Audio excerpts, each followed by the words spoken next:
Take our border back. Convoy arrives at U.S.-Mexico border.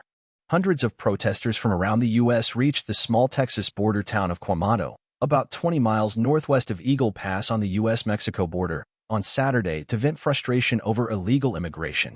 Eagle Pass has been thrust into a turf war over immigration enforcement between Texas and federal authorities.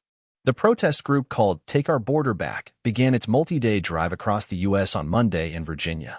Participants stressed the event will be peaceful, but critics warn it could feed into anti-immigrant sentiment. Organizers had initially expected tens of thousands of people to join the protest, but the numbers were smaller than anticipated. Rise in migrant crossings.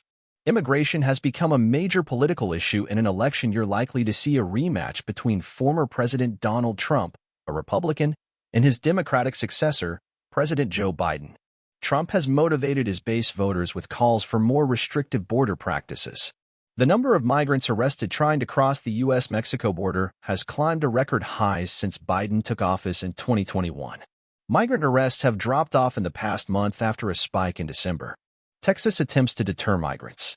In January, 3 migrants drowned in the Rio Grande River, which deepened the feud between Texas state and federal authorities. The Biden administration complained that Texas National Guardsmen had prevented federal border police from reaching the river to try to rescue the 3 migrants.